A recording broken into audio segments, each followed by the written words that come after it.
Honorable Chairman, sir, I rise today to speak in favor of the Railways Amendment Bill 2024.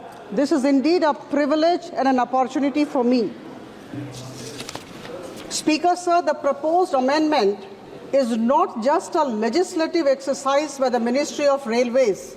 It's a very significant step towards modernizing, simplifying and strengthening one of the most vital institutions of our nation, the Indian Railways.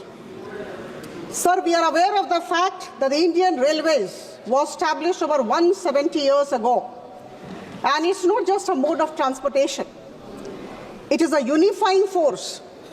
It is an equalizer that binds this vast and diverse nation. I think all of us are aware of this. So from connecting the remotest corners of the nation to driving the economic progress, the Indian Railways has been the lifeline of millions of Indians for ages.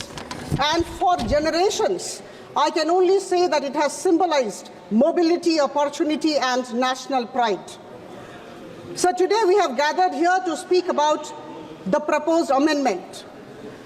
The Railways Amendment Bill 2024 presented by the Ministry of Railways intends to repeal the Indian Railway Act, Board Act 1905 by suitably incorporating all its provisions into the Railways Act 1989.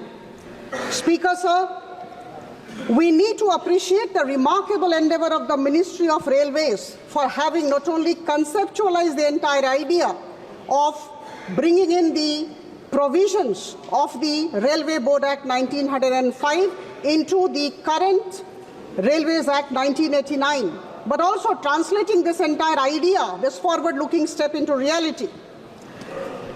So I must tell you that this particular amendment must have been brought by the government which existed a couple of decades back.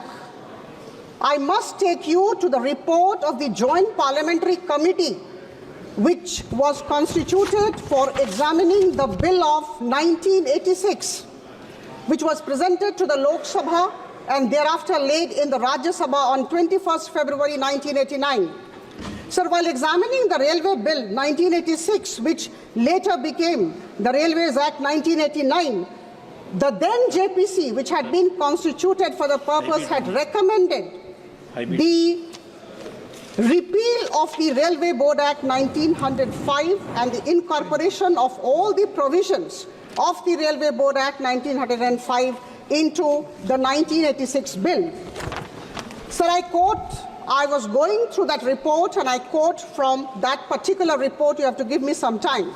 So para 40 of that particular report of the JPC says, which was written in 1986, the committee note that while submitting a comprehensive bill to consolidate the law relating to the railways, the government have not included the provisions of the Railway Board Act 1905 in the Railways Bill.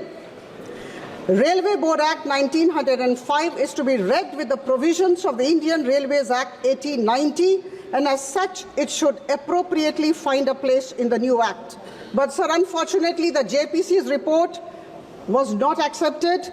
Today, Prime Minister Modi's government has come forward and for simple and effective governance has proposed just one law, the Railways Act 1989, with all the provisions of the Railway Board Act 1905. This will do away with the need to refer to two laws, and this will definitely simplify the whole system. Sir. But report was accepted. Government has not taken any action. Exactly. Sir, it was not incorporated in the bill, I said. That is true. So to understand the necessity of this particular amendment, we must look at the history of the Indian Railways. Please give me some time. The establishment of the railways. You have limited time. Yes. The establishment of the railway network in India was actually associated with the Public Works Department at that point of time during the British era.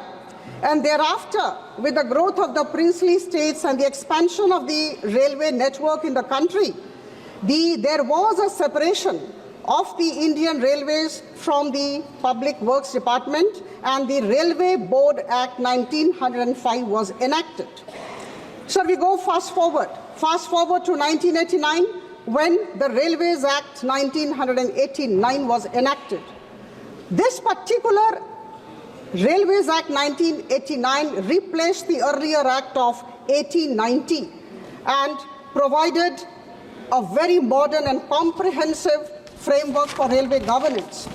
But sir, unfortunately, again, this particular act which came, the new law which came, did not incorporate the provisions of the Railway Board Act 1905.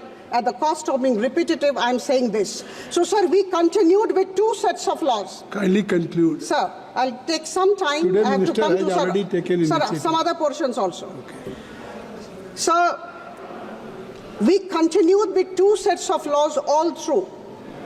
The Railway Act 1989 and the Railways Board Act 1905, creating complexity, and hence this particular bill is required.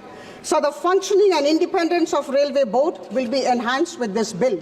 Sir, at the same time, this is highly pertinent to mention here that there will be no financial implication when we implement this particular amendment, the Railways Act 1989, with the incorporation of the provisions of the Railway Board Act 1905. Sir, the expenditure on Railway Board proposed to be constituted as statutory body under the Railways Act 1989 would continue to be met from the budgetary provision under the revenue segment of the railway budget. And I must inform the House that this time the expenditure, 24-25, the expenditure on the Railway Board would be to the tune of 404 crore. Sir, as I conclude, I'm reminded of the speech of Honorable Prime Minister Shri Narendra Modi ji from the ramparts of the Indian Red Fort on August 15, 2022. He talked of Panch Pran for the coming 25 years. And he had also said, in this, I quote him, in this Azadi Ka Amrit Kal, new laws should be made by abolishing the laws which have been going on from the time of slavery. So all the ministries of the Government of India had been asked to identify the obsolete laws and draft new legislations that are in consonance, in line with the idea of a resurgent India. And sir, the central government, I'm delighted to say, in the House, identified around 1,500 archaic laws, and they have been actually removed from the system.